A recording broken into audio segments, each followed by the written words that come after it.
Yeah, we're in somehow.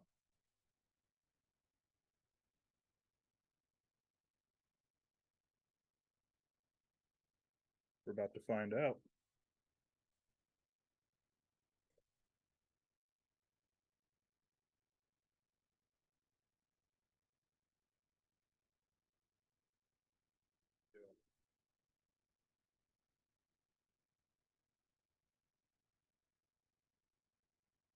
Find out.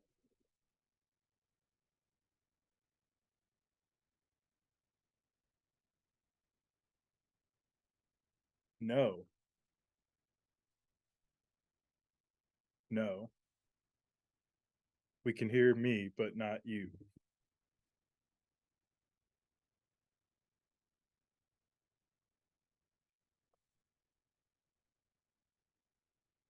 Alternative tech.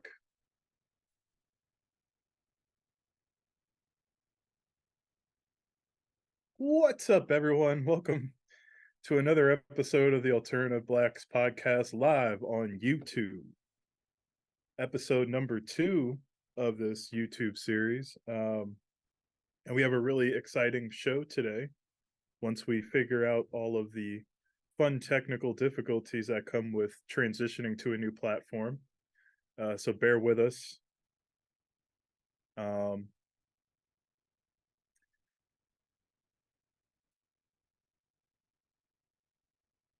While Tyler's inceptioning and running audio tests, we have our crack team on the case here. Today we're just gonna kind of wrap up, summarize the past 2 weeks or so in sports. Talk about the NBA Finals that just ended, the French Open, which ended a little over a week ago now, or was that just a few days ago? It's been a whirlwind.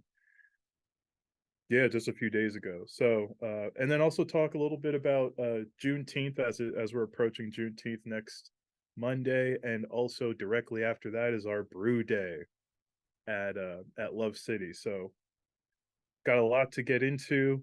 So it's perfect that we have some audio issues to really slug us down through the mud. As always, you can't. There's always a struggle, and we always have to overcome that struggle.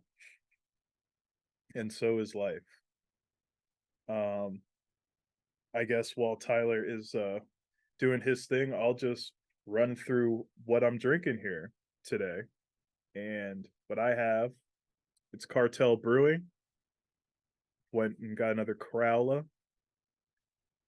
Crowler. This one's the Mug Club. It's a cream ale, 4.8%, easy drinking, very light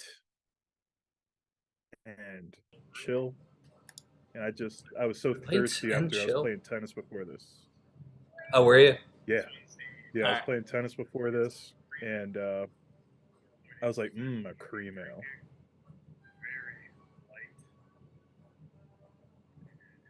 It is about as easy drinking as you're gonna get in a beer, and it's just very smooth. It's perfect. It is. It's one of those things where I wasn't a fan of cream ales when we first started drinking beer. Right. I don't know why, but I've come to thoroughly enjoy them. And I Thorough. think I was just kind of scared of them being like a dessert beer kind of thing, because cream ale, it's got to be like creamy. Right. So But it's not in that sense. I guess it is, but not in a weird way. It has that smooth feeling to it, but it's yeah, yeah. I think that's yeah, what it really ends up being more smooth. yeah. You know what it is for me? It's that I never was a fan of like the cream sodas growing up, Mm. but that's like sweetened cream, which is a little too much for me. Or like anything orange, like the orange sickle type sours and stuff like that. Not a big fan of that. But here, with with the bready tones, um, you already have a bitter, weedier beer. So then you just add cream on top of that. It's just very nice. Nice. Well, I think I So got the audio issue fixed somehow. Don't know how, but somehow we're back. but he We did we it. live. You know. We did it. So I'm actually talking into a microphone that's doing nothing for me. I think the only thing it might be doing is talking to you. So Well, I can hear you just fine, and it looks like you're official because I see a microphone. So right, I'm just gonna go off of that. And when people are like, "Oh my god, that microphone's awful. He's getting terrible audio out of it." And why does he keep talking away from it? And we can still hear him, so it's not that bad of a microphone. it's like it's a microphone that its quality maxes out at like a 2 out of 10, but the range is like a 20 out of 10. Right. It's just equally awful forever. um. And then Yeah. yeah, So my mic is not visible, so So I guess I'll do my quick little intro pitch that Chris has already done. But welcome to the Alternative Blacks Podcast Live, YouTube number 2. As Chris said, we're going to be talking about the NBA Finals, the French Open. We're going to talk about Juneteenth, and we're going to talk about Brew Day coming up. Thank you for whoever does tune in to this. Either if you're watching it live or you're coming in later. We're making this transition, so I know it's going to take a little bit, but we thank you for kind of going through this with us. I have some new things on here that I've added to try to enhance the experience that will either kind of make up for some of our technical difficulties earlier, but I got our intro music in here, so I think that's pretty cool. I'm going to play around potentially with doing some video intro as well, so we will see. But with that being said, I'm going to get into what I'm drinking because you already brought up what you're drinking. So we missed the but first beer section. oh, I should have done that by myself. But first, Beer! beer. That's That's right. right. Yeah, I What are you like it. drinking, Chris? Well, I'm having a cream now. I love it. Yeah, that's wonderful. I am drinking from Sloop Brewing Company presents Das Jägermeister beer, They're presenting it. a hazy IPA with orange zest and ginger. And I mean, it is literally Sloop and Jägermeister got together and made a beer. And Oh my god. I for one am fucking terrified. Wait, what kind of beer is it? It's an IPA. I was ready for some Not the crazy dark, like maybe even a well, barley. but it's Sloop, so you know it's just going to be hazy IPA, juice bomb type beer, right? My God. Now I don't do this often. I would pair this with a like a stir fry or some like curry or something like that because the orange zest and the ginger, just like I feel like I could get. Okay. Yeah, it's great. It's like I made stir fry the other day, and it just reminds me of eating that in like a good way. Like it's weird. It's like the nice balanced drink that I would want with it. Sometimes I find like that's a little higher, like harder to identify. Maybe I'll do a rice lager or something like that when I'm eating something like that. But Okay, yeah, yeah. this is actually pretty freaking great. Who knew? Das Jägermeister Who beer knew? is great Das for stir Jägermeister. fry. First, it's very international. Very international beer. Right? You got Really America, inclusive. You got the America, far west, the Far the West, the west, and then the far east. Far East movement, like a G6. Oh my god, I forgot about that stupid song. That song was so stupid. What a deep And cut. who's the far east movement? What was the movement? What happened? It was Did that they one song. change far east movement more like bowel movement? Oh, that sounds shitty. Dude. We're at Alternative Blacks. We are above poop jokes. Mm-hmm. So that we don't get chat on. Yeah, we don't want to get shat on here, and we wouldn't like people to log their complaints Log away. We just might not read them. I meant lodge. Sorry, not log.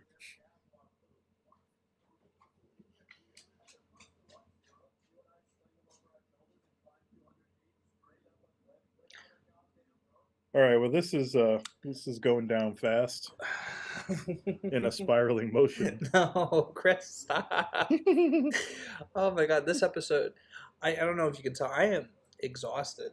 Um, so my energy is not where it usually is or needs to be. But we're gonna power through this episode, and the Yes. kind of the first attempt to see if this works right is boom, yeah, first topic is up. You can't see it. First topic. I can't see it. The first topic that is up is the NBA Finals. So if you were looking at the YouTube, the banner at the bottom changed from our names to NBA Finals.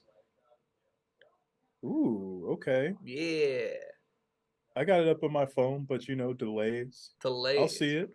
But Oh wait, it's coming. It's a coming. It's a coming. but so the NBA Finals just wrapped up. Ooh. You know, I'm making sure my dog doesn't kill my cat. No. You have to make sure your cat doesn't kill your dog. You know, that's the thing, and I'm waiting for Lucy to like regrow a set and get him. One day Lucy's just gonna Take an eye out. haul off.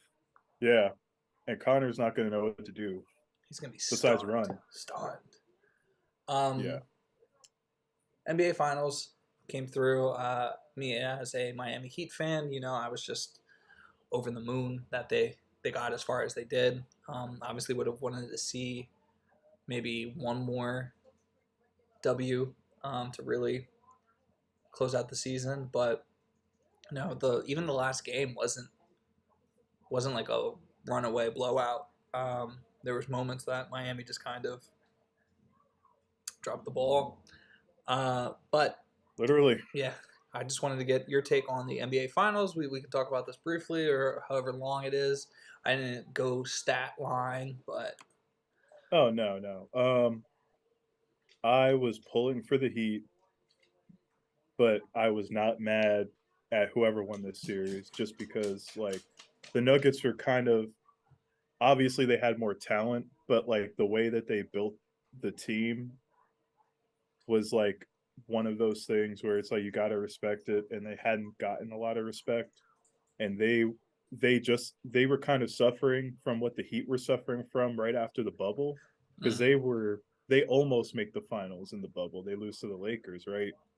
And then the Heat get to the finals and lose, and everyone's like, for all three of those teams, it's like, oh well, it was the bubble, so the Lakers championship doesn't count. The Heat getting there, well, if it wasn't the bubble, the Heat wouldn't have got there, and it was kind of like, oh well, they had the Nuggets had this crazy run in the bubble, but it was the bubble, it's an asterisk. and yeah, all that bullshit. So it's just like, even though every player says that was the most difficult thing they've ever done, Playing the bubble. anyway, yeah. So it So actually if like talks anything, about the it's team more more. legitimate. Right, exactly. Yeah, exactly. Like you don't come So around from like a professional athlete saying this was the toughest thing I've had to do and take that lightly. unless you're Skip Bayless and it doesn't fit your narrative, if it fits your narrative, then sure. But yeah, no, I would always like. Obviously as a Sixers fan, I always liked Embiid over Jokic, right? And Boy, let me tell you, Jokic a few played. years ago, that's the thing. Like, even the MVP years, I feel like Jokic was way better this year than both of his MVP years, Oh wow. particularly the playoffs. And so, like, I would always say, that Embiid's better than Jokic. Embiid's better than Jokic. But now, I don't. You can't say that right now. I mean, it's not Well, even a discussion right now. and especially the way like after Embiid played the way he did in that last game, it was just like you can't look at the You know two. what? It wasn't that That was as it for much me. as it was his. It was his response after the game, I lost a where lot me of me and respect for him. James, oh, me and James, we can't do it by ourselves. I'm like, y'all weren't doing it at all. Exactly. I was like, you're damn right you So guys can't do it by yourselves because you can't do it. yeah. Now, granted, James Harden played like some hot garbage for a lot of that. Serious, For yeah. like a lot of, it's like he has the two great games, and then like he played hot garbage in the fourth quarter of that closeout game where we should have won. But that's neither here nor there. I think, and now to transition to the Heat off of this, because the Sixers have all this talent and their peak is so high, but they're inconsistent. The Celtics, same deal. They have all this talent and their peak is so high, but they're just not good enough to, in a 7-game series, to just cash in on all the talent and the opportunity. Um, and that's what I think. I think the Heat have maximized the team part of team sports, right? And that's why I was loving it. I was like, man, like, they just needed in the finals just one more. I really think that ankle injury that Jimmy Butler had hindered him way more than he wants Admitted, to admit yeah. it. And even after Um, the whole thing, I don't think he's gonna like come out and say, yeah, the ankle really held me back. I oh think it, no, he wouldn't. and I love He that about wouldn't. him. Yeah. Um, I just really enjoyed watching them play the run they had. And yeah, it was it a 5-game series, but almost all the games went into the fourth quarter as a tight game. Really, it was only game 3 maybe, There was where it one wasn't blowout close in game, the fourth yeah. quarter, But and it wasn't even really a blowout. It was like, the game where both Jokic and Murray had 30-point triple doubles. Okay, that game's going to be a blowout, of right, course. But other than that, they were very competitive games. Even games that ended like uh, with a 10-point gap, they were close in the fourth quarter. So it was just very, very fun to watch that. They didn't get swept. It's one of those things where it's like, for pride, you need to at least win one game, right. and they did that clearly. And they weren't 100%. Jimmy Butler was clearly not himself for those games, and Connor. Connor sucks. Right. Connor's sucking it up. No, and you guys didn't have Tyler Hero, That who's that a 20 points per game scorer, and I think it was overlooked because you guys did it without him for so all long. playoffs long. Yeah. And it But that was a big issue when you actually needed the scoring, like, in the finals. there was like that moment of like hope where, he actually dressed this game, like we were getting to that end of the game and you're just like, maybe this would be a crazy, like, if you want to believe in the script, this would be the script moment for Hero to come out and be the hero, Yeah, right? it's just not. I think you guys win that game, and then it's back to Miami for game 6. I think Hero plays game 6. Right. But obviously not everyone played up to snuff, but they were up against better talent, just size, much bigger team the Oh, that Nuggets was were. very true. I Much bigger think, team. and I think that's really what the issue was. Like, Bam can only do so much against Jokic. Aaron Gordon is You as know, tall as Bam, you and know who so is was Michael doing Porter Jr. doing the best against Jokic somehow? with Jimmy Butler. Lowry. It's because he's like thick, but he's like short, Yeah. so he just kind of gets underneath at it, like at the back of his knee, and just kind of Right. Gotta take him out. Yeah. But yeah. yeah, that's really what I came away with. Watching the series a lot more and just listening to more coverage on it. One other player could have been the difference. It's gonna be really interesting to see what they do in the off season. A lot of people were talking about Damian Lillard coming down potentially, involving a couple draft picks and potentially Tyler Hero moving as well. The stupid dog. So it'll be really interesting this offseason to see what happens. Jimmy definitely needs a little more help there, but they're one of those teams where you watch them one game, and I'll say it all the time. It's like Spoelstra doesn't seem like he has anything like figured out, and then they come back the next game, and whatever wasn't working, it's not They an figure it issue out. anymore. I'm just like, what the fuck is this? Yeah. I And mean, this proved Spoelstra to be one of the best coaches in the league, hands down. You yeah, know what I mean?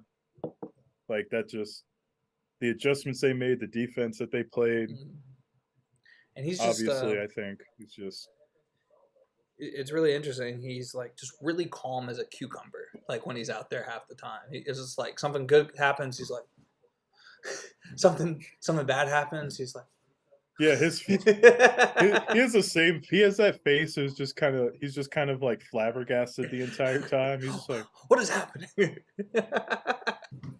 even when they're up there, he's just like But I guess the only other thing I really have to say is I was really excited to see Haslam be able to touch the home court again one last time. Um, that was a really special moment for a player that really stuck with the team for so long and put his heart and soul in it. It was a huge motivational force and a huge like mentor to some of the other players. Especially it being a team that's seen the likes of Dwayne Wade, Shaquille O'Neal, LeBron James, Bosh, Allen. Like you had so many crazy talents run through South Beach, and having somebody like that was just really consistent and always there, and could pull from many different experiences is something I think sometimes is undervalued on a team, yeah. and And homegrown too. He's from Florida, I yeah. believe. He went to Florida. So Um Florida or Florida State, one of those. Or Miami, one of those he'll be schools. missed. But also, yeah, he will be. And but I'd also like to say, in terms of like taking care of your people, the fact that he was there as a player is because of, he he was asked to sacrifice when LeBron and Wade and Bosh were there, his contract, and he at that time when he was in his prime, sure he wasn't at that level, but he he took a huge pay cut to allow Chris Bosh and LeBron to come in, and he did that sacrifice, and the Heat were like, "Well, we'll take care of you on the back end. Mm-hmm. All that money that you're worth, we're gonna give it to you. We're just gonna put it over this many years, so you're good for Yeah. till now." I mean, that's why he's still here. Is because of that. So that's huge. Um, so yeah, I was just really pulling for Miami, man, just off of that alone. But then obviously, Denver never got to a finals, let alone won a finals. So Historic. yeah, you can't hate it at all. I That I I have one negative thing to say. That's it. okay. So you gotta hate it. You gotta hate on it No, no, no. as a Heat fan. Not even that. Usually, like commentating is whatever. Jokic is great, fine. Um, it was the I'm not commentate. hating. Jeez. No, it was the commentating. Like I'd never been like so turned off from listening to them talk because it was anytime he touched this ball, it was just like woof, like this incredible thing, and I'm just like, okay, enough's enough. Um, yeah, it was just I don't know it something about it did not sit well with me. I didn't enjoy it, and again, I think he's a good player. I think I really enjoy his approach to everything and how he works with the team. I loved how the Heat had him flabbergasted a little bit towards the end there. He just looked besides himself because he was doing a lot. He was putting out incredible numbers, and I think that's what got me. It was just like, oh, like this guy's doing so great. I was like, and the Heat are still right there. It's just like I don't know. It was weird. And I don't really know how to articulate it the best way possible right now. But Yeah. I mean, I think once like the best player or top 3 player in the league in a finals, that's all the commentators are gonna be doing in general. Like, they did do it with LeBron, you know? They were kinda doing it with, like, Kobe back in the day too. So, I mean, it happens. That's just that's just the nature of what it is, you know? It's anytime the best player on the court touches the ball, the play-by-play guys are just like, "Oh my god, he caught the ball." Right, and Yes. that's what it really felt Wow, what a like. catch. Yeah, you know, that's just what it is, you know?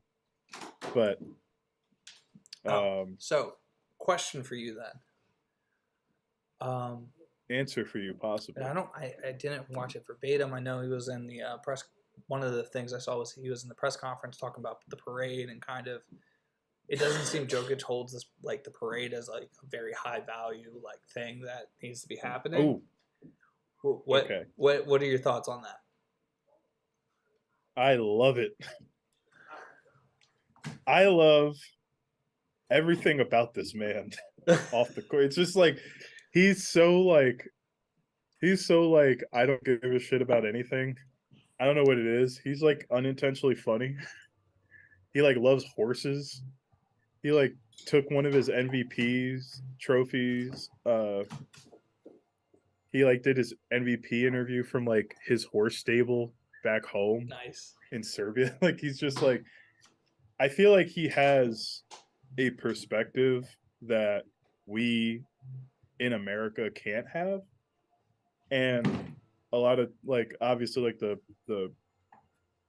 popular sports media, the mainstream sports media, everyone needed to be like Michael or Kobe, where basketball was your life, nothing else matters, no one else matters, and that's the recipe because that's why LeBron got killed his entire career because he wasn't a killer. He didn't have the killer instinct and fuck everyone else. I'm just gonna go take the ball and score 60 and win the game because fuck everyone That's else. not fun to You watch. know, but like that's like what I think the generation before us Mm-hmm. who is who is, you know, the media or has been the media for most of our lives value. And Jokic is such the opposite of that. And Jimmy Butler too, even. Jimmy Butler's like, if I get into the Hall of Fame, I don't care. You know, it's that same mentality. I feel like Jokic and Butler are very similar in that sense. I think it's about winning, it's about playing with your guys and winning and playing well, and then that's it. All the all the extra stuff, the accolades, all this other stuff. Hell, even a parade, the celebration, like, you know, I think he I think he's at a point in his life, it seems, where he has things that to him that are extremely important. Yeah, And so is he gonna be at the parade? Of course he's gonna be at the parade, but he doesn't need to be excited to be at the parade. that's true. I guess where I'm definitely where I'd probably be coming from on the side of it's just like especially for the fans that can't afford the ticket but can make it to the parade. Um, I don't know. It's just one of those things where like they're making so much money off of the viewership and like all this stuff. Like that's what comes down and ends up funding some of the players, right? And again, like that, how much money the organization's making off of them and everything. There's a whole bigger conversation to be had here. But for the fans, for a city especially that wants to, yeah, I see this for a city that is getting their first appearance in championship and stuff like that. This is important, you know. Are you laughing at Mhm. Connor still? This is a box moving. Oh boy.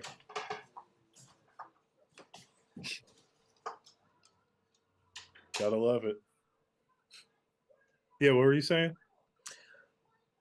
It's for the city and the fans that get the first appearance and championship. The parade is a huge, like you could easily compare it to like the Eagles parade, where maybe not the first appearance, but the first Super Bowl championship. Like that is such an iconic moment in Philadelphia, and that parade is monumental. All of that, and so I think that's where again, I didn't watch everything, I didn't listen to everything the way I should have, but my initial reaction was just like parading home for a while. Like I get wanting to go home, and that's a big thing too. But also, I have to imagine they're making a shit ton of money. That home and back is not an issue. Well, no, yeah, I'd agree with that, but there's also the concept here of the fact that like he is from the other side of the world Mm-hmm. and he's in another country, and I don't know that he's gravitated towards America as a culture Right. like some of the other people have. So he probably is extremely homesick.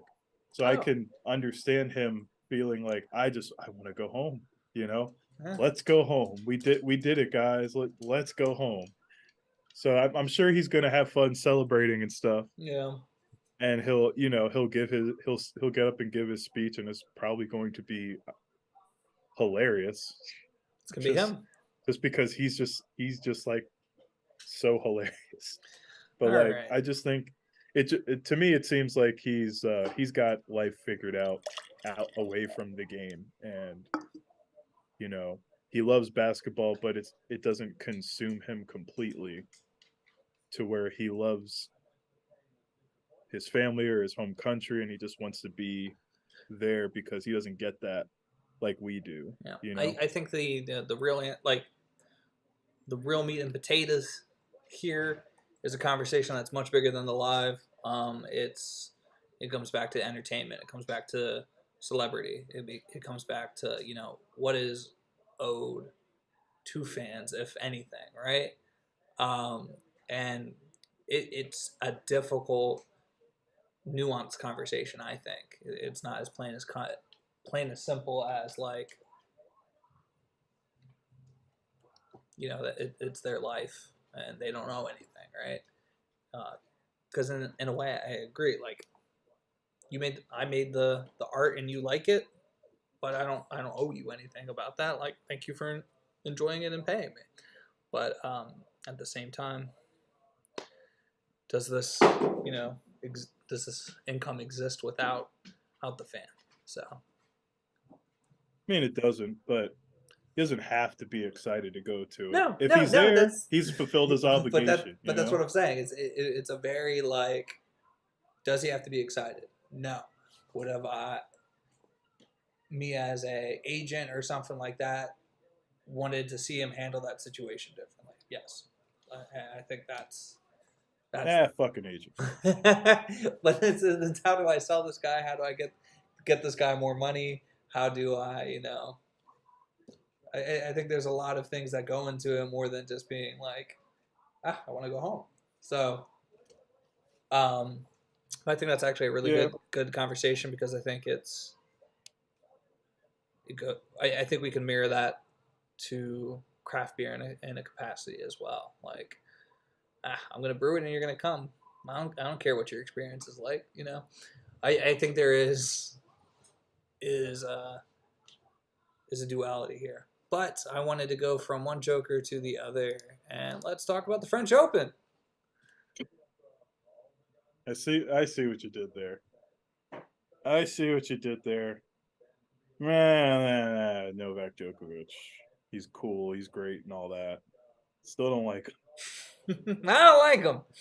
hateration, holleration in this tennisery. All right, into the next topic. Yeah. Oh, sorry, we're in France, so it's tenniserie.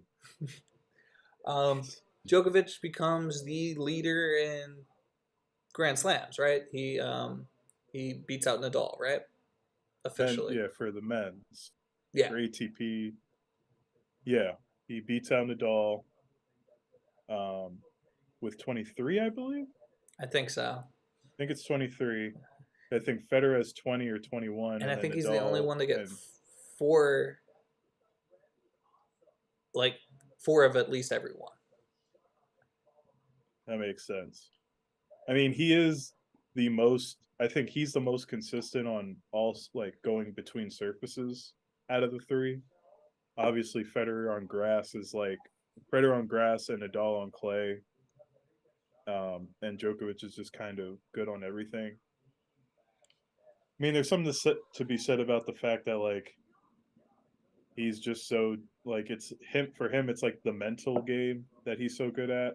It's just like he never gets rattled and he's always scrapping, and he's also like vastly improved parts of his game that I don't think he didn't have the natural ability from a tennis standpoint that the other two had naturally. So like because when he came in, his serve was crap, his forehand was crap, and he had to work on those things.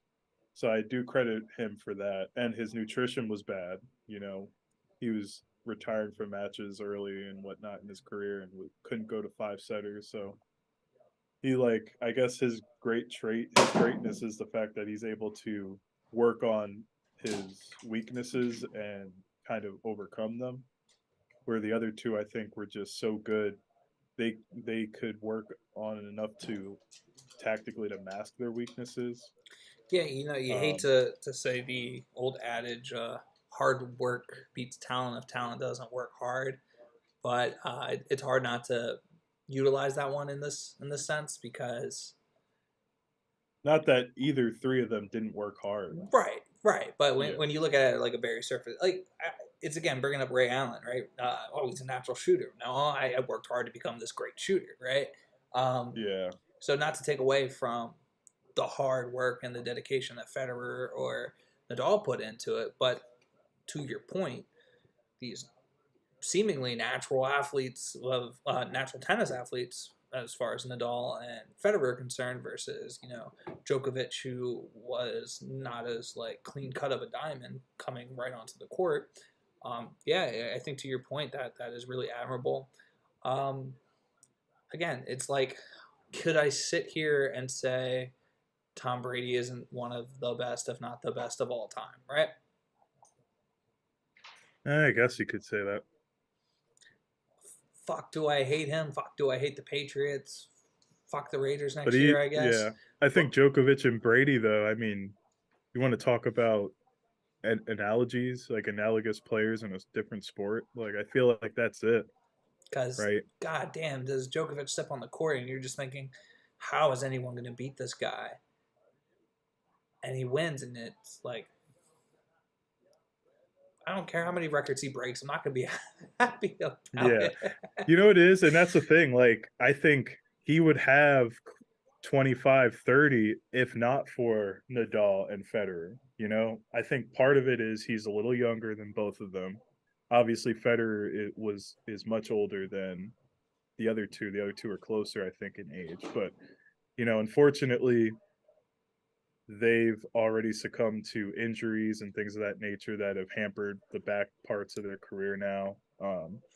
But to be completely fair and honest, once again, I think it was almost a benefit that Djokovic had to like struggled so early because it forced him to change things earlier on when he still had his youth and make his game more solid in his youth and then focus on his nutrition and staying healthy now. So as much as we hate it, we're going to see a lot more of this because I don't know that anyone can really fuck with him right now. I mean, And so, Medvedev, maybe. yeah, it, Alcaraz, maybe in a year or two. it brings me to my next point of the French Open and tennis in general. I know there's some other things that we need to touch upon that I've seen circulating. But again, seen circulating because I didn't see a lot of things pop up. I wasn't reading things a lot about the French Open at all. And I realized that I think I've gotten bored um, lately of tennis, of watching it. One, I just wanted the access to it as easy as before. But two, it's just like, I don't find myself being like, oh, I really need to figure out a way to watch this match. Yeah, Um, I mean they have the Tennis 2 channel now. Tennis Channel 2 Mm-hmm. now on YouTube TV Well, only. I only get to watch YouTube TV when you visit Philly because they realize that you are in fact in Philly, and then like I get it for a day, and then they're like, wait a minute, verify your location. I'm just like, fuck. Yeah, they really cracked down on that. I used to be able to like just hop on a VPN and be able to watch like the Eagles game when they're away, and I wasn't getting it in my area on my phone or something. But like now, just see the dog's tail. But Yeah, he's really causing havoc, huh? oh, he's the best. Um, yeah. So one, it was just like really hard to pay attention to. I wonder if it, like part Yeah. of it was because of. Thank you. I was trying to make your dog. It's also the time, right? It's like matches are 9 a.m. Like I know, but I don't that's really rough. go into work until like 10:30, 11 o'clock. So it's just like perfect Okay, time well, for me to. I wake up at like. I'm already working, so it's like Yeah, I wake up at like 6, 7 o'clock to feed this asshole, and then it's like drink some coffee and watch. I've been watching Dragon Ball. That's been my like thing. nice. Trying to get through all of The Dragon original Ball. To get, Dragon Ball. Yeah, to get to Dragon Ball Z, and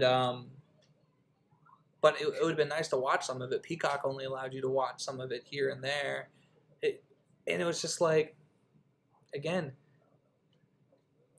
I wasn't, Serena not being there. I didn't realize how much of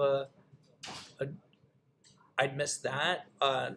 Osaka obviously going through her pregnancy and everything like that.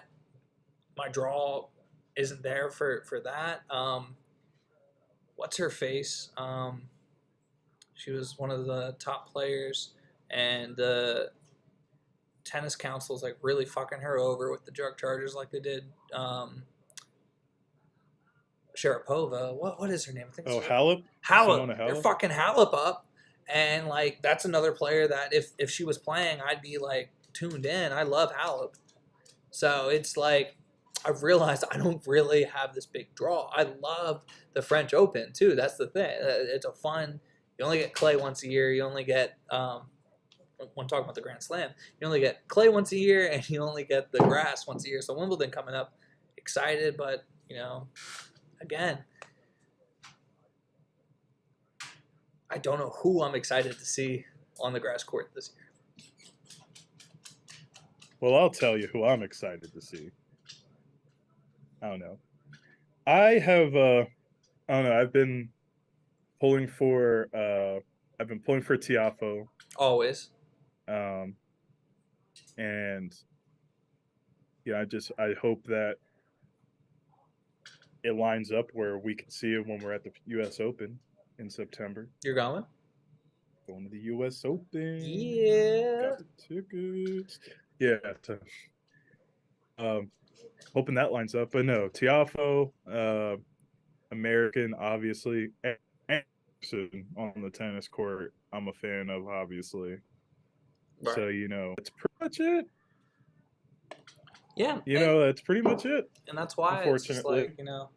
like, and the only other person that I really used to like, why does this do this? I don't want that connected. The only person I really used to enjoy watching, like, no matter how you felt about him, was Nick Kyrgios. True. Yeah, because just sort of like Monfils, right? Like, insane talent. Viator is like all shit. Like, you never knew what was going to happen. So, like, you wanted to watch so you could see the fucking antics live. Yeah. Volatile's a great word for him. Volatile. But was it Zverev or whatever who said some shit about him this year? Did you see that? I don't know, but I feel like they don't like each other. Right. Zverev, but anything Zverev says, I don't hold any weight because he's a fucking asshole and a domestic abuser. Yeah, domestic abuser. So I don't fuck with him at all. So, but I mean, Kyrgios just recently came out and talked about how he suicidal. he had some Yeah.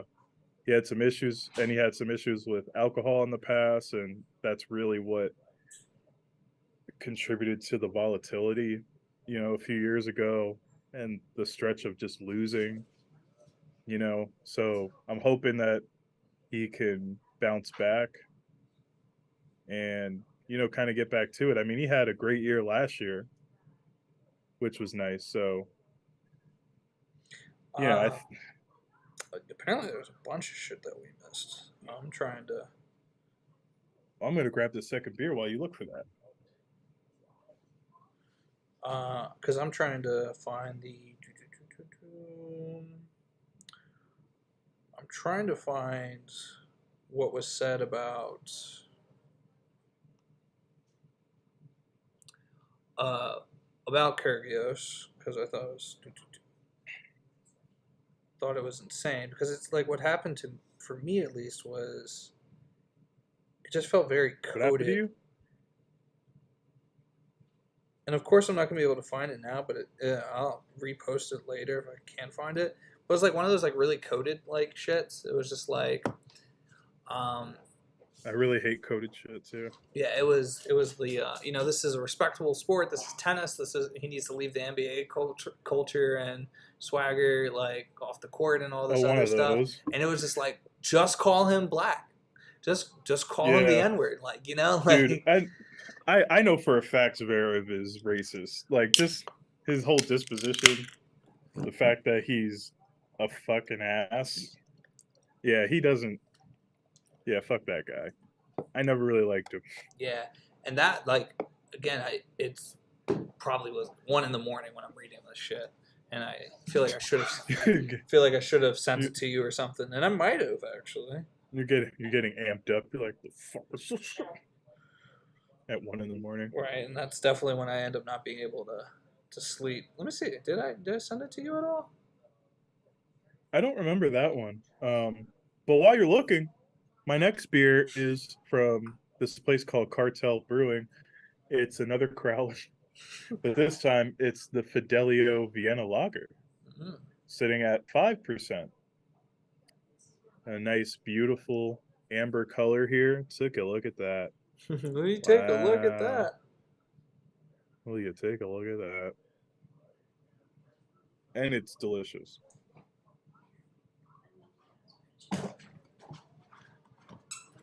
Absolutely delicious.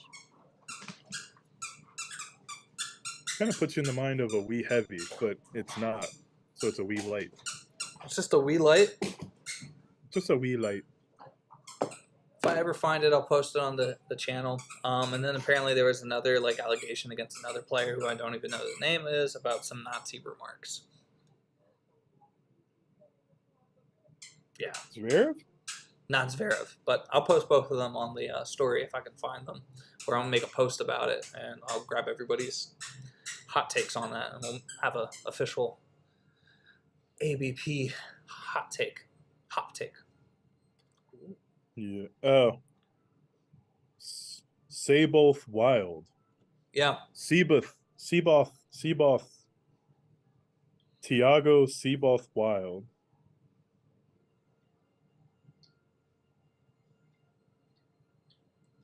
His family apparently comes from Nazis, according to him. That was the remark. What does that mean, though? My family on my mother's side is Nazi.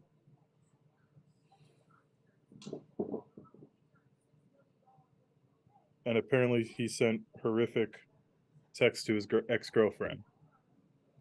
I'm sorry. I guess in that vein. My family on my mom's side is Nazi? Yeah, that's an odd way of saying no. I had German family who happened to be, in the army during that time period. But we lived in Germany. like instead of just like doing the complete skirt around. Right? They're just like, no, I'm Nazi on my mom's side. Yeah, that's off.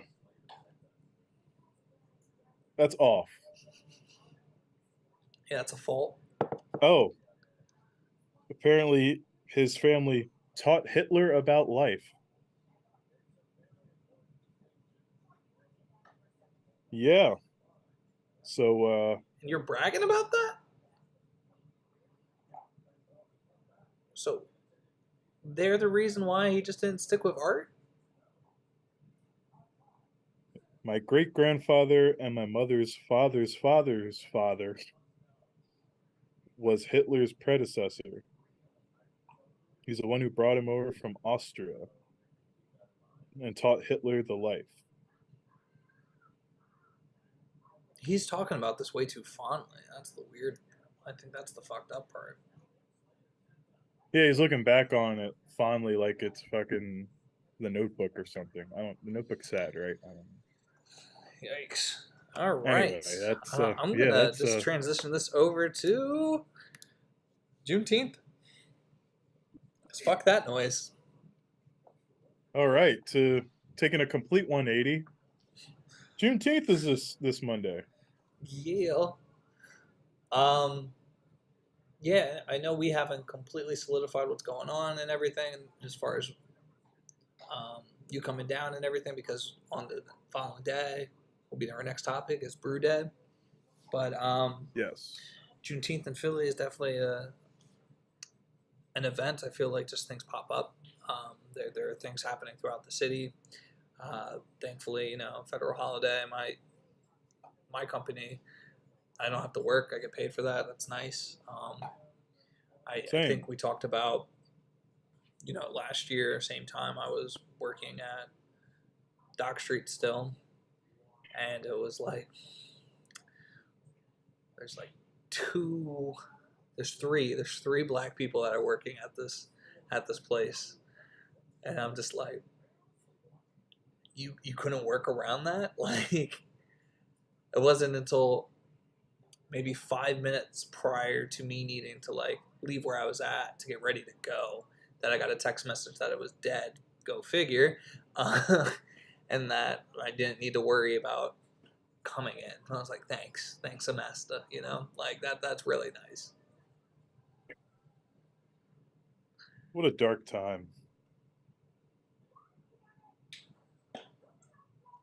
Our beers could not look any more different, by the way. Oh yeah, I am Like, drinking Year of the yours looks like a Rabbit lemonade. from Evergreen. It's Mm. 6.43%, which is very oddly specific. That is very specific. Oh, I wonder if there's a meaning behind it, but they don't really tell you anything about this beer. Yeah, that's about it.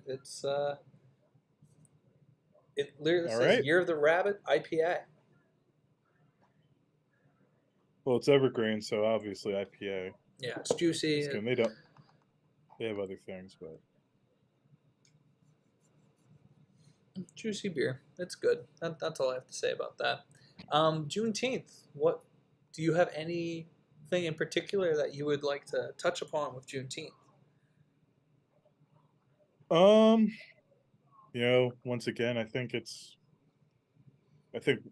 we did a whole episode on this before, but I think it's one of those things where I don't think I was ever formally taught it growing up.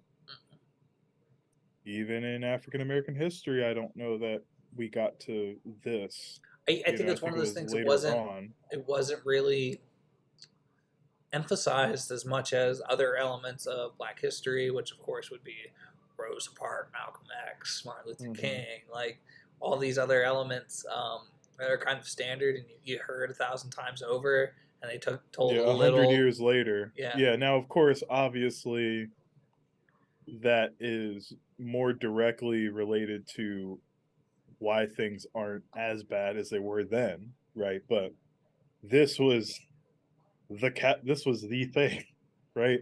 It's kind of one of those things, and I think the extent, at least in our area, when we were growing up, that we got for the Civil War was basically like South secede, North and South fight because slavery.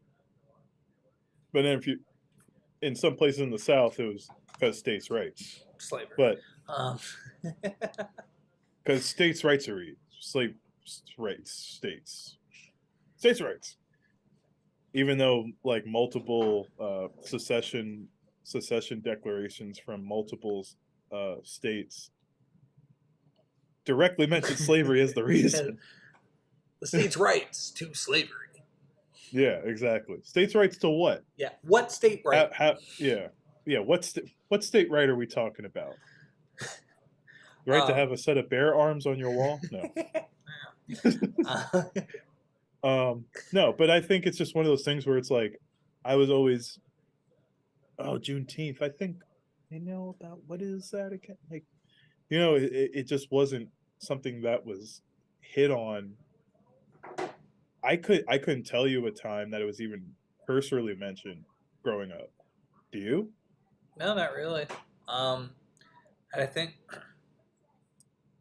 it's going to be something that I struggle with. Obviously the celebration's great, the day off, awesome. Um, so it for me, it's weird to have like Juneteenth and 4th of July. Find that to be a little bit of a odd mix. It's just like, what? So the black people celebrate here and the white people celebrate over here. Like, what is this? Like, I don't get it. And I think for me, it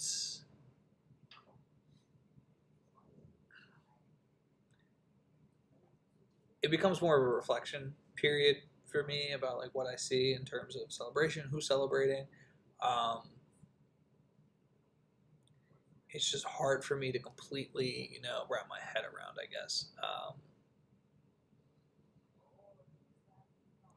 Because 4th of July is always such this big thing, this big hoorah and hoopla, like about American culture, and then like Juneteenth. Yeah, we got the federal holiday now and everything, but there just seems like it's like, oh yeah, Juneteenth. Here's 4th of July. Like it's Well, it something's hasn't been off. pushed for, well, the off is that it hasn't been pushed for decades and decades and decades. And also, it didn't affect a lot of people Yeah. positively in the United States. And I think that's where, A lot of the people with power it affected them negatively, so it's not a thing that they're quick to celebrate. Whereas us as a minority, the majority taught us when we were growing up that we got independence from the British. But it's like, but we weren't free for like another 100 years. um, and I think that's, you know, something I struggle with. Like, okay, cool, Juneteenth's recognized and everything like that. There's a lot of other, I guess, more important things like to really still try to tackle and discuss and try to overcome. Because we still see the effects of slavery. We still see some of these very racist practices being carried out today that affect the same group of people that are celebrating this day, right? Yeah. And so it's just like, does Juneteenth get used as a way to like push off reparations again for as a conversation for a while?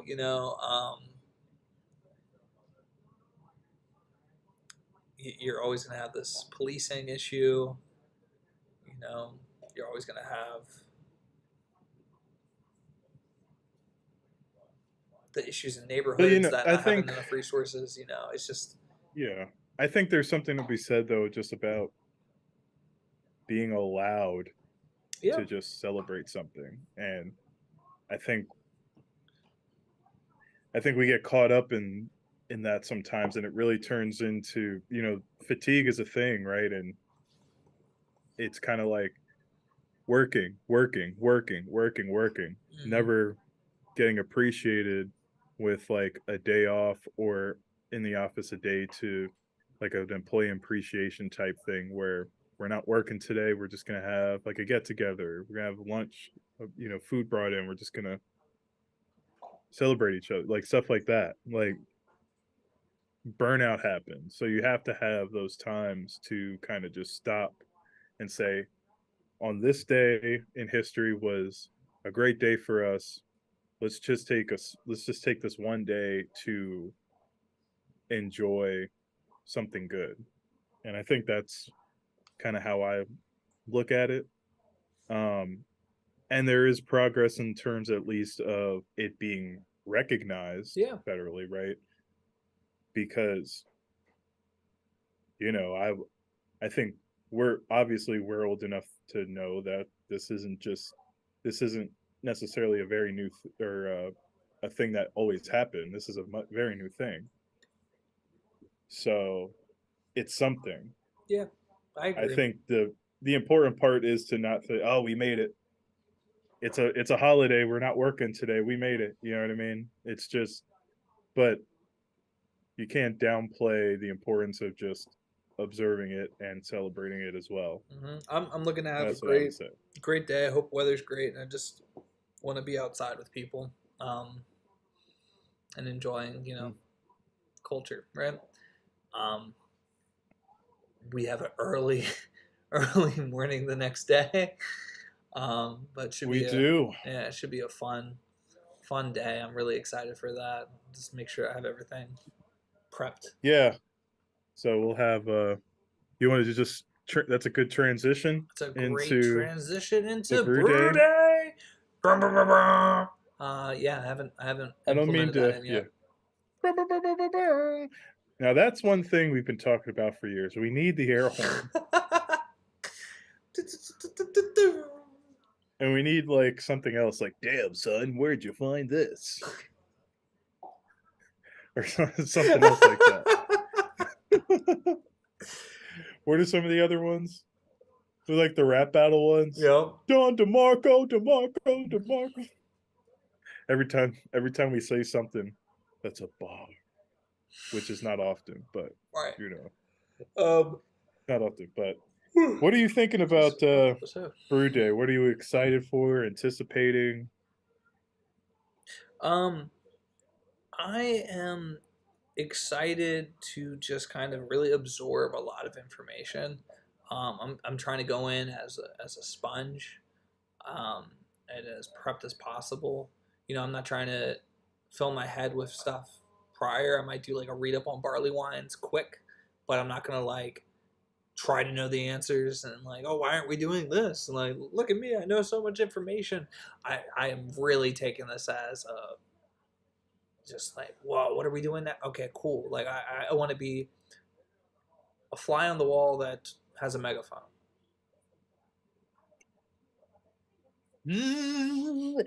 Right.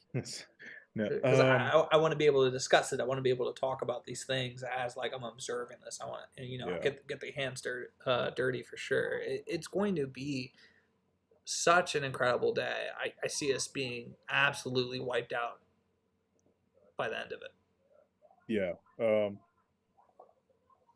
Yeah, agreed. I think I'm right with you in terms of I'm not gonna look up anything. I'm just gonna go into it because one, yes, it's a barley wine, but it's also such a unique beer that we're making that I think I'm just more interested in learning, like, okay, the entire process from beginning to end. Um, and I think my discussion or my curiosity is really about how did they develop the recipe for Mm-hmm. this? How did they develop the ratios based on what we discussed? And I think for me, I'm very intrigued about that. And then just some of more of like the process control stuff because that's a little more in my my wheelhouse type type of deal, like in my profession, understanding like, okay, we have these pressure gauges over here and we have these flow meters over here, and what do you look for here to make sure the system's working properly? And when things are in the vats, what are you looking at? Is there a control system that you look at? What does that look like? Those types of things I'm very interested in. Well, so it's funny. We were at Other Half yesterday, and And I don't know the half of it, but you'll tell how, me the other half of it. how partly how I'm gonna like transition what you said to my point is one, I'm a kinesthetic learner, right? I have to be hands on. I have to do, right? Yeah, yeah. You can't tell me how to shoot a basketball. You have to like show me, allow me to try to imitate it, and then like put myself in the right position to be like, Yeah. all right, I got this. Or just put Nike boots on, and they'll just make it all. What my Plus 15 Cole's, shooting, was man. it Cole's boots or whatever it was? Cole's boots, Yeah, the Cole's, Nike boots. Yeah, the ones that just had the flapping things. And I just pockets. I was over at 3rd Street shooting hoops the other day, and I could smell the malts from yards while I was shooting. I was like, "Oh, this is amazing!" But also it's yards, so Oh, it was just sweet, sweet I know malts. it smells amazing, and you're gonna turn this into that. No. Right. But so again, needing to be hands on, right? I could read a recipe and everything like that until I actually like visually see like in my hands and feel how much like a tablespoon of butter is, right? It doesn't make sense to me. A tablespoon of butter, like if I would have to like cut it, it wouldn't make sense until I actually measured it out. But we were at other half, and the wings came out, and they weren't the best wings from other half that we've had. You know, it wasn't like they were done in any other like kind of process or whatever. They just weren't. You know how sometimes you go somewhere and the food's better one day than the other day, and it comes. Like I said, it could be like an A and a B team, right? Like your B team players were in for the wings that day, and it could be the same setup. So they have the same recipe, they have the same instructions. You drop the wings into the fryer for X amount of time. But what it really comes down to is like having a really good feel and understanding. Like, yeah, you drop it in for X amount of time, but one person might then go like 1, 2 after and pull out, where somebody might do like 1, 2 prior and pull out. So one of them is undercooked, one of them is overcooked, one of them is just spot on. And it really is a feel. Always know when to. Yeah, you always got to feel when to pull out. Life advice for you kids. Or maybe Don't not. just wing it. Nice. They're winging it.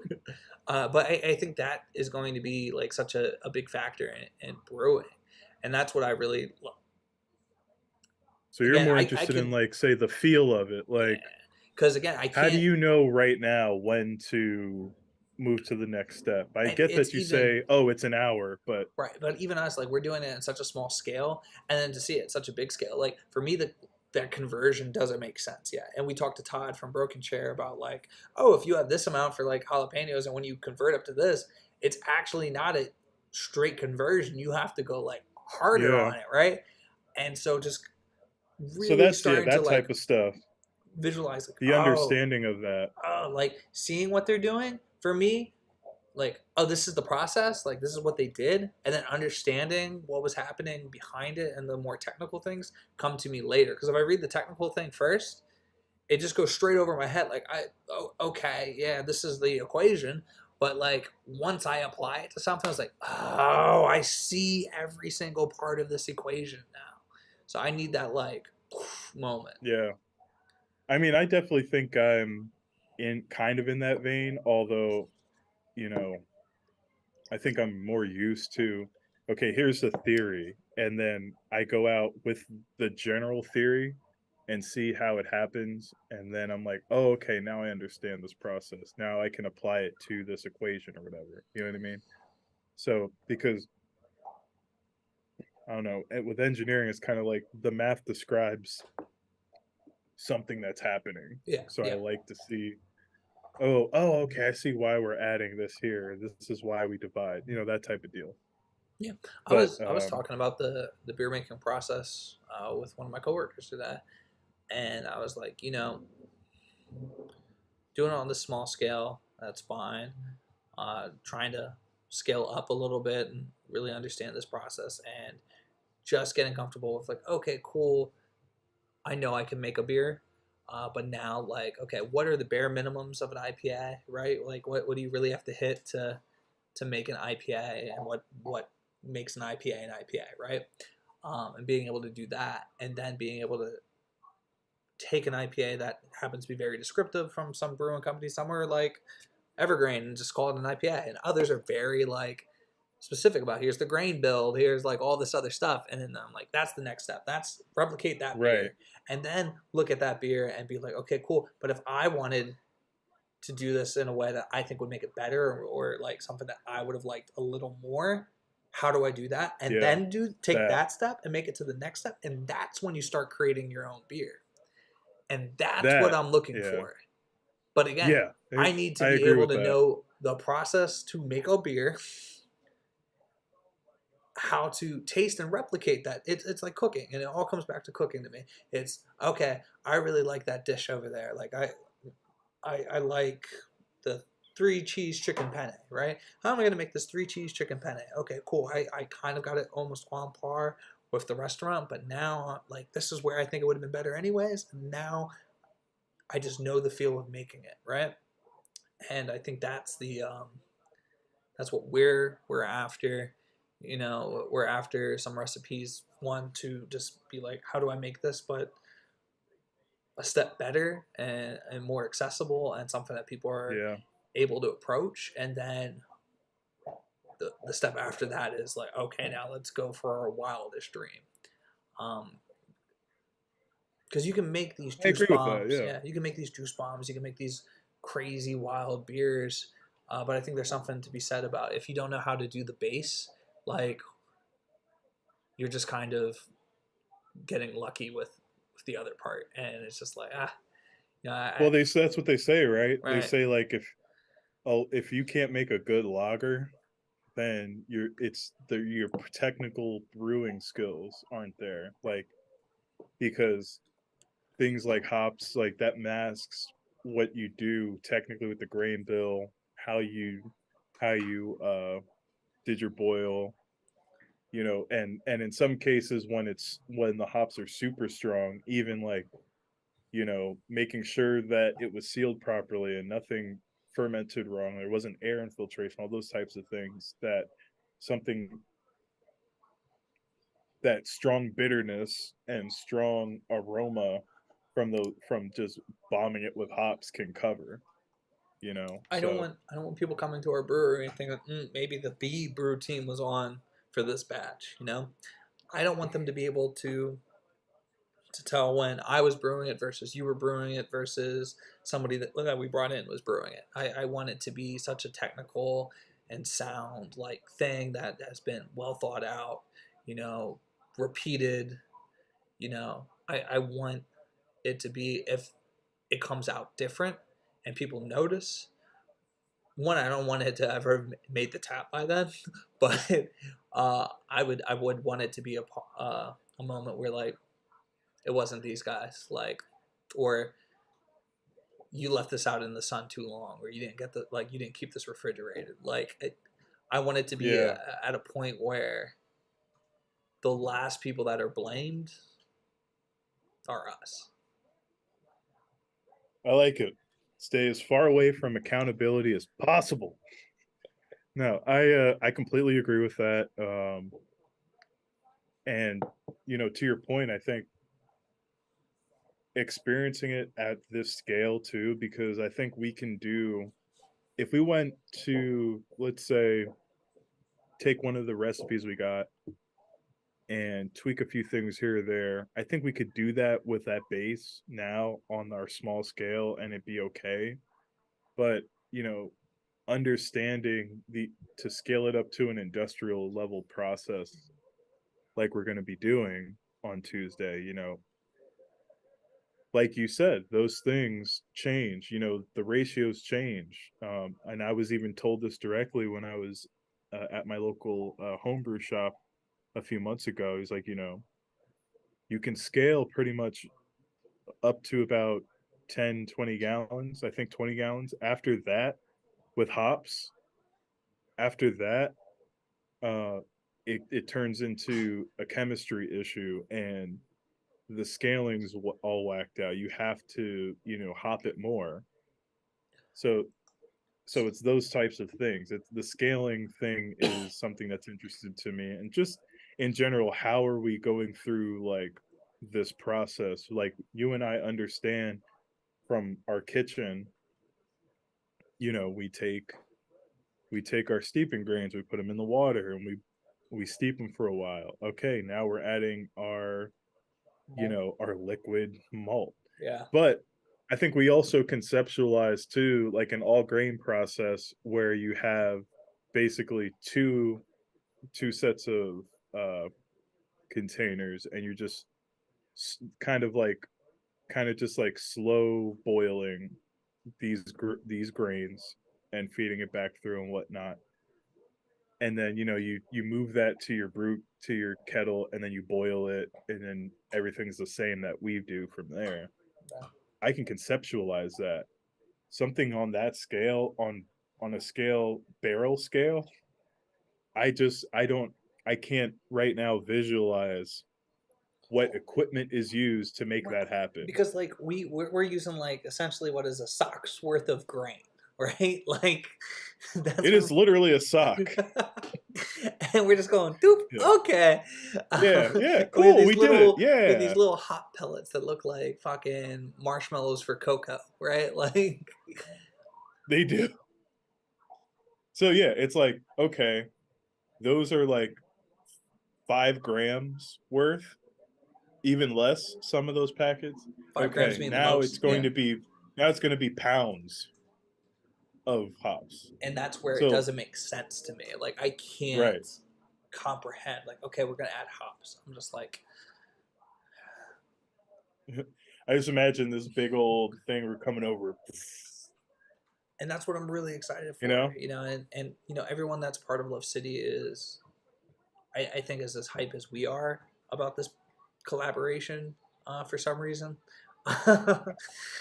But I think it's gonna be really cool because I don't think it's gonna be like, oh, here's these people that are in the way. Like, you ever shadow a job or like go for an interview and like walk around and people just look at you like, what the fuck are you doing? Yeah, what are you doing here? Like, why are you in my way right now? Yeah, these people are like, Yeah. now we're gonna get you in, we're gonna feed you, we're gonna get you some coffee. When it hits 3:30, we're gonna fucking drink. Like, Yeah. So, and I'm just excited to be a part of the entire process, and the fact that it's going to take so long kind of already that is going to take so long. It's literally like you're pulling an 8-hour shift just to brew the beer, kind of makes me really intrigued about the process. And like, just kind of like just what we're talking about, it's like, okay, well, when we do it, we don't like, we're slow, we don't know what we're doing, right? Because we're still trying to figure it all out, and it takes us 3 hours.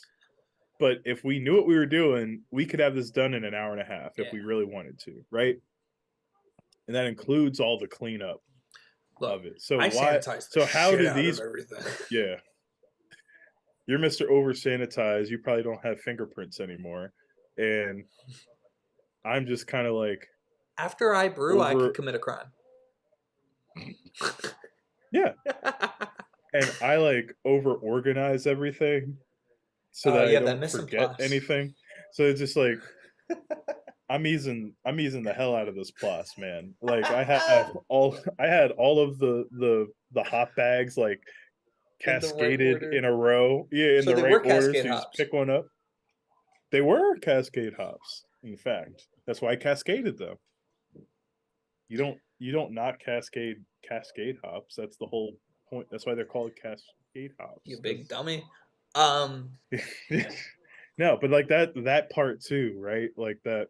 Why is it going to take this long? There's obviously some things that we're going to learn about that Yeah. require extra time.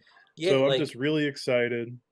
even Yeah. thinking about back to like Doc Street and what I learned there, which wasn't like the craziest amount of information, but like, so the way that Or they do any. it, they have the grain goes into like their machine that's going to eventually create the wort and everything like that, right? And so there's these two tanks that are working with each other kind of simultaneously, and one is like, I forget how fucking hot. It's like this fucking tank that's just hot as shit, and this other tank is full of like colder water, and then it would go back and forth and able to like regulate the like temperature control and everything like that in order for everything to work the right way and get what you want. Like, imagine not having to boil the water and just being able to go straight into it, right? Because like it's right where you need Yeah. it to be. That kind of like ordeal. Um, So I have to imagine, especially on that kind of scale, like we're waiting for like beer to cool down to a certain degree, like a temperature, and that's Yeah, for it like a takes fucking gallon. yeah. Like we're Imagine we're giving a fucking ice bath to yeah. this thing, hoping it to cool down quick enough. Well, they probably have like glycol chillers or something. Right. And So so I think there's like things that expedite the process, but at the same point, yeah, expedite a process that's been amped up to what level, right? And so I can definitely see places where it takes that long, but at the same time, it's just like no business is just like, oh yeah, you do this and then you just sit around and wait for the like the next step.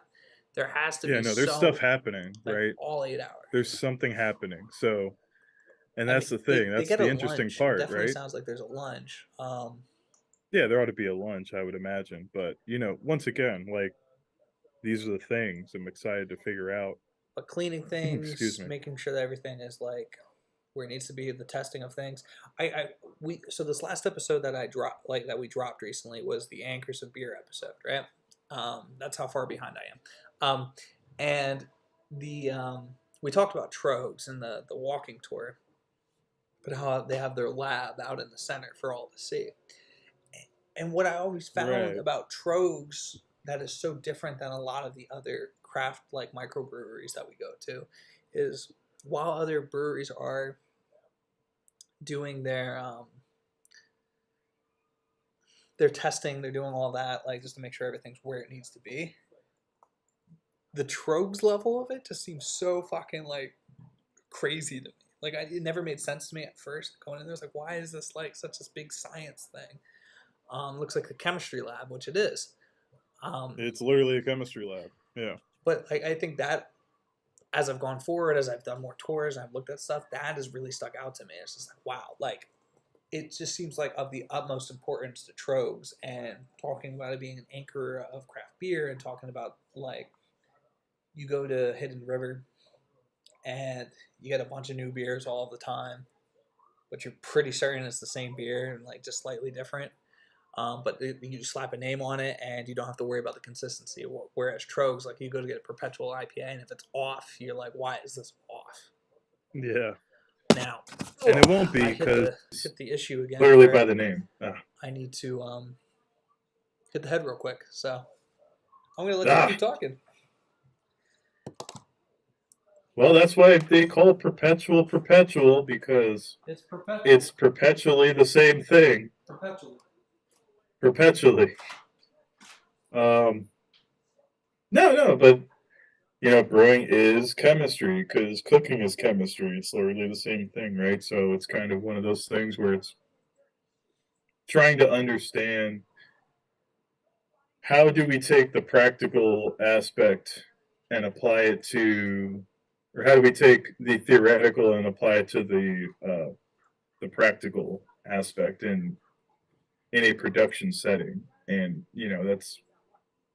I think that's going to be so interesting to figure out because it's stupid fly because it's something that's not if you're not in that process, if you're not in that industry, or if you are not like an industrial engineer or a process engineer that does these types of things, it wouldn't just inherently come to you all of the considerations you need to be able to run these systems that brew barrels and barrels of beer at one shot.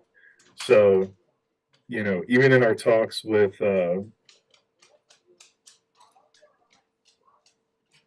god, with oh, there he is. There he is. I don't think I was wondering why the chair was moving. I was like, what is happening? No, it's just Connor. I lost my train of thought, but the train was going off the rails, so. Yeah, no, that's fine. Yeah, I think that's where I'm really, really intrigued about this process is like, putting the theory into practice. So you said you and I have been reading up on this since we've decided we wanted to homebrew, since we decided we wanted to open up a brewery one day, right? And we could read until the cows come home.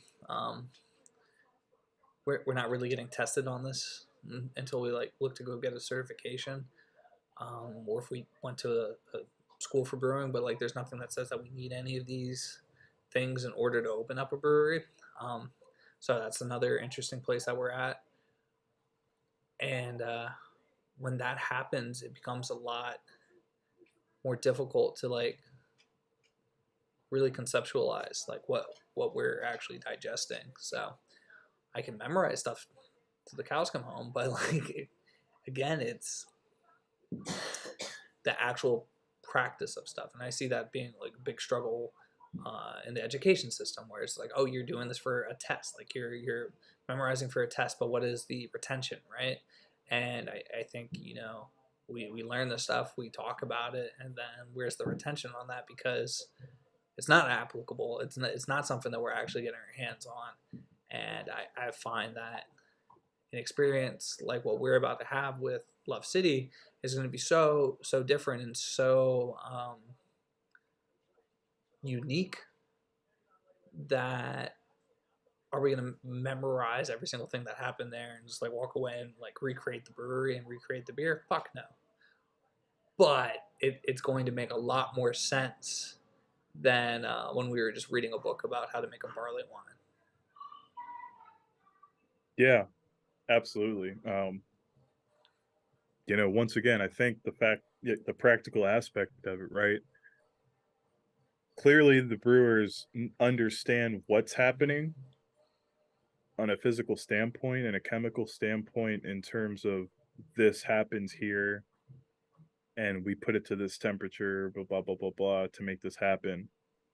But what's actually happening on the chemical level, I'm interested in, but it's also not necessarily what's going to make me fully understand the process. I think being there and watching it happen from those people who are doing it practically and making it happen is going to help me, and then figure out what it is that we need to be able to brew at that level. So I think what's going to be exciting is I want to talk with obviously some of the brewers on an episode about what did we do, why did we do it. But I think what's going to be nice is to step away from Love City. And so there's, I think it's Bearded Brother, who does the beer reviews and stuff like that on YouTube and Instagram. He's Nashville. He works at like Jackalope Brewing Company down there. I think it's called, or Iris, or it's one of the two. But I remember when he was studying stuff, and just like him trying to really get an understanding of like the alpha acids and all this stuff, just like these brief things that I saw on his page. Nothing from like actually interacting too much. But that's who I would want to have an interview with then and talk to about more, because now we can ask like those questions like, hey, we did this. Like, let's talk about the science behind what we're doing, because we have a better understanding of the practice now, because we physically did it on that large of a scale. But now we can talk to somebody who wasn't there for what specifically we did. And I think, you can hear your mom tell you something your whole life. And it's just like, okay, whatever. And then like you go to college and like you meet somebody and they tell you exactly what your mom's been saying this whole time, but it resonates a little more, and it makes more sense now that this person says it. And I think that's, for me, that's why I like to ask the same people the same questions over and over again, try to find like those different results, or like find the person who finally find that person whose way of explaining it sticks. So Yeah, I think it would be really cool 100%. to do that stuff. Yeah, hard agree. And I think also the fact that if we take like our experience there and describe it to someone who has that background knowledge and say, hey, we did this, we did that, and they can take that knowledge of what we're trying to tell them and either contextualize it for us or just kind of say, okay, that makes sense because of this, or I would have done it this way. And then now we have that second opinion on, oh, okay, so it can be done this way as well. and so you're getting more knowledge. You're just getting more knowledge base off of that. So just once again, for the 8 millionth time, really excited Are you really about getting excited? in. Because I'm really excited. I mean, I could take it. Leave it. I mean, like No, I think just we've consumed enough beer to realize that like collaborations aren't the most obscure thing in the world. Like I'm drinking a fucking Jägermeister Sloop Brewing Company like thing, you know. We've had, you know, that's right. we've obviously been to something like Barrel and Flow where people that don't own these entities in a way of distilling or like business in any way, shape, or form are making beer with really well known breweries. So it's not the most unheard of thing in the world, but I think for us to be at this point with this podcast, which I go back and forth. There's a lot of really good things about us, and there's a lot of things that like it's fucking mediocre. Like we're subpar, right? It's like we've got like 15 people that listen to the last live. Like it when you say something like, "Oh yeah, we get 15 views, but we're making this beer," that's incredible to me. And I think to be like this early on in the process of all of it, it is really cool. I think that means we're doing something that has put us into a position that's good enough. Like that we're able to do something that people like. The ticket to Fresh Fest isn't necessarily the cheapest thing in the world. Like coming to this like thing Yeah, isn't something to scoff at. It's not like somebody just walks up off the street and like, oh yeah, here's $10 to get into this like beer festival. Like and the people that show up for this, like you have your average beer drinker, but then you have Garrett Oliver, you have like the same. We have some of these anchors of beers that we were talking about that are there, and it's just like, and they're talking about the beer that's there. So like they're going to be discussing this stuff with us. We're going to be having these conversations. So it's going to be a little overwhelming for us, not for the Obsidian. okay. I did not consider that until you just mentioned that right now. That's what I mean. Jesus, That's crazy. It's crazy. It's crazy, but I'm so excited. It's crazy.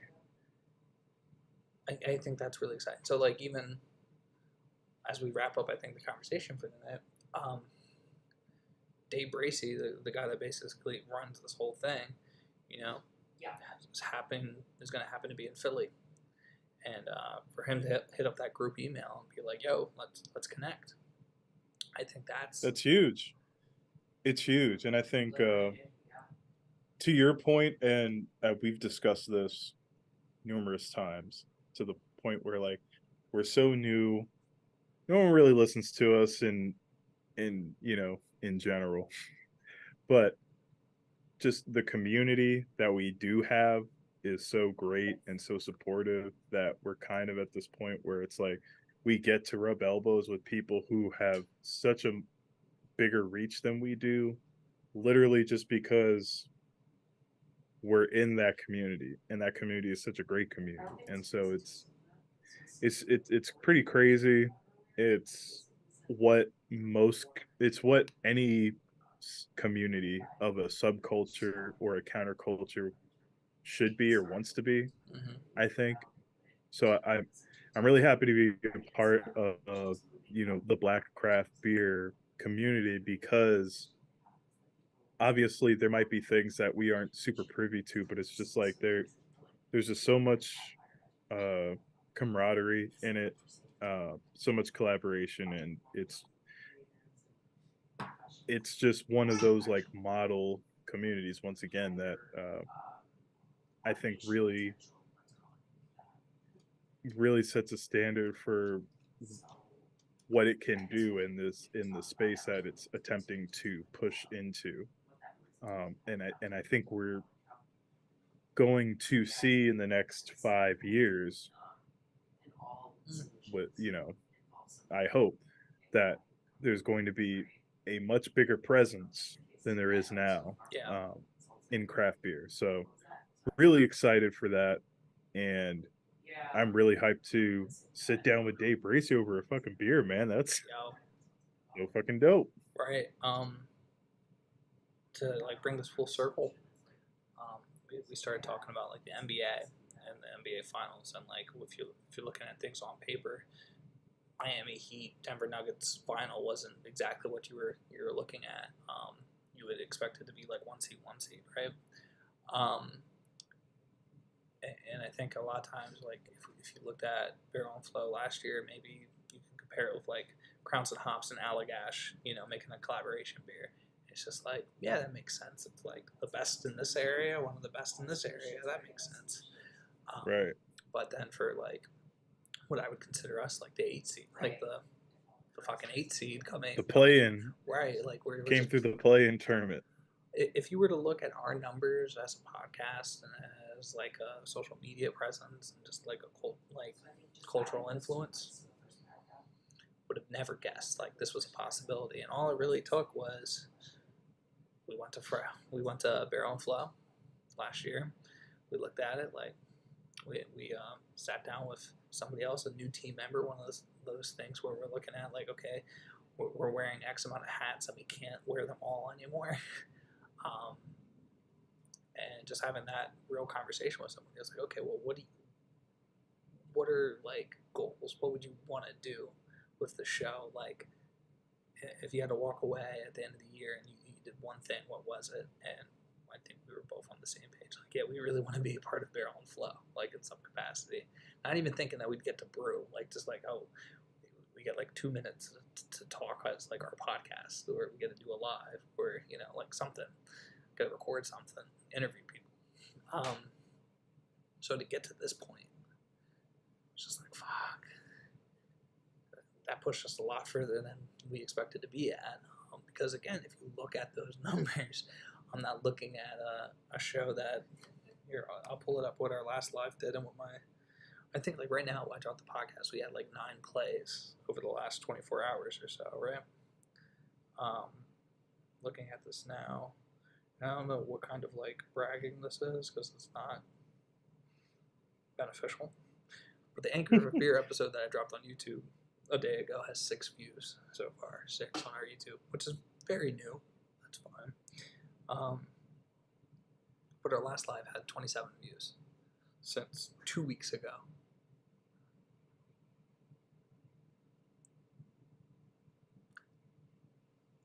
Twenty-seven views isn't enough to justify like a collaboration beer in my mind.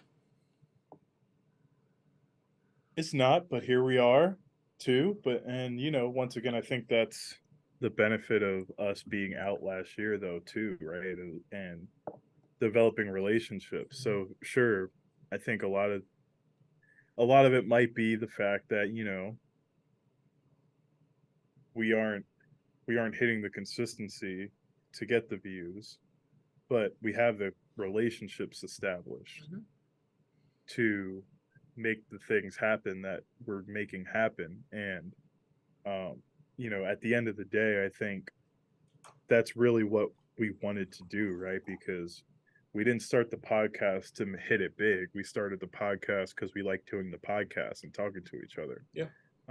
The relationship aspect that came off of the podcast and the business side of it, that's where the importance is. And I think we're seeing the fruits of that now, even if we don't have, say, the numbers on the podcast.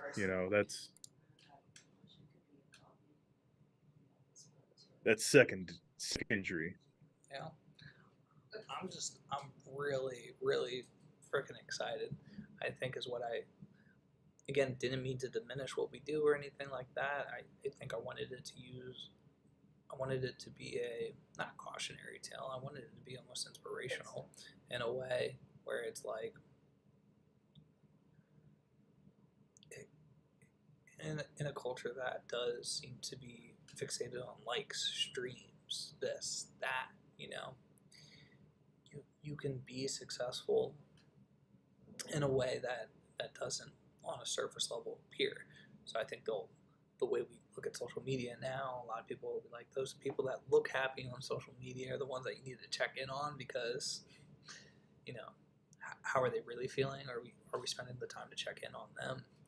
I think sometimes I've seen celebrities who have zero social media presence, um, and I think those are the people that I'm really interested in a lot of times, because it's just like, I know they're successful, and Yeah. from the fact that they're not on the social media platform really killing it in any way, and I know they could be, there must be another level of happiness that's going on right there too.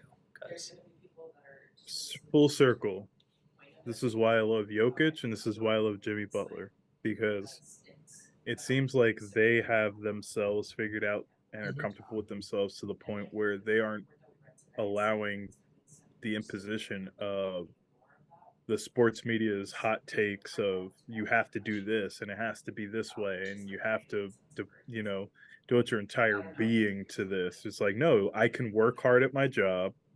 I can be for my coworkers, right?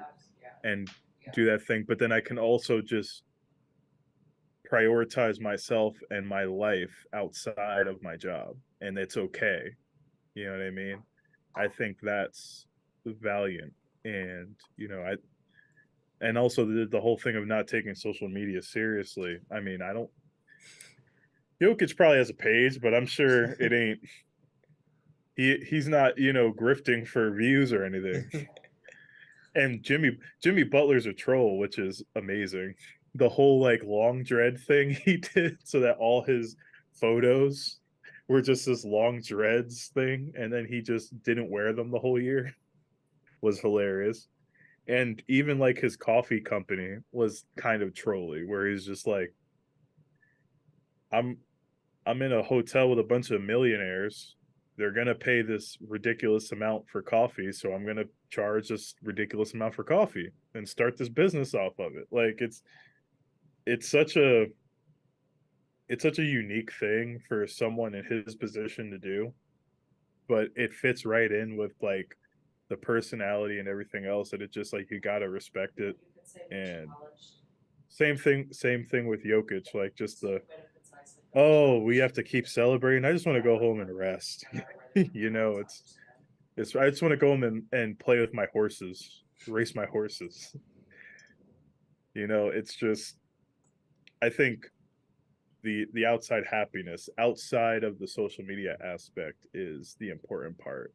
And I resonate with that personally because I'm really not on social media, oddly enough. Doing this fucking podcast is really the only time I do social media. I mean, honestly, with the show itself, even like the amount of times that we post, like you'll see large streaks on our Instagram where it was just our posts were every 2 weeks because we went live every 2 weeks. Yeah. Yeah, and obviously it's not great for algorithms and stuff, but at the same time, the priority isn't necessarily to get foot traffic that doesn't mean anything. I think we really enjoy when we get 5, 6 people in to the lives that are really vested in the lives, Mm-hmm. personally with us. And that's So eventually the goal with this is to get more people in the live to be able to communicate with them a little better. I'm supposed to be able to see a chat box pop up here, which would be much different from Instagram because you can never see them anyway. But yeah, it's one of those things where we have to train the audience, which goes back to the opposite of what we necessarily want. But like when it becomes really engaging and when we get those few people that are dedicated, it changes things. yeah, There are yeah. people that just share our stuff just because they believe in who you and I are, and they might not necessarily listen to the show at all, but because of the relationships that we have built, it's allowed us to create a even if it's not a community that has like a vested interest in us, it's a community that has a that's rooting for us. Yeah. So I think that's what's cool, and that's what I really want to show with this collaboration beer is I want to show Love City. I think that part. I think that's where I want to show up. We have people behind us, Hey, Yeah. if we brew it, they will come. That's the Right, goal. just off the strength of, hey, we're rooting for you, and we wouldn't mind having this beer. Yeah, yeah, and that's what hoping we get a release day at the brewery. But I was up in Reading, Berks County. I was at Bruce's for a weenie roast, and I was telling Bruce about this, and he goes, "Yeah, when is this? Like, send me the link. I might get a ticket." Like, I'm just like, Yeah. I would love to see It's- Bruce walk around this. But that's the thing, like, there's people that will come, and I'm just I'm excited for that, but first the product needs to be there. So that's what we're looking forward to right now, is just actualizing the product. Yeah. And then tasting it. Oh, tasting it that first time. It's gonna be great. So lots of anticipation. Lots of anticipation.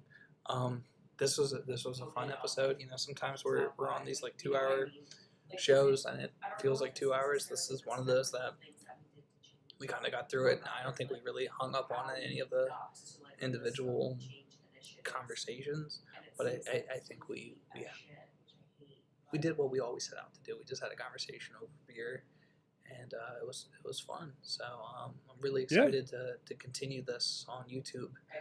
Make sure you subscribe to our channel, get to put on the notifications so that you know when we go live, and stay tuned for more of what the Alternative Blacks podcast is doing. Until next time. Peace. Let's see if I get this transition right.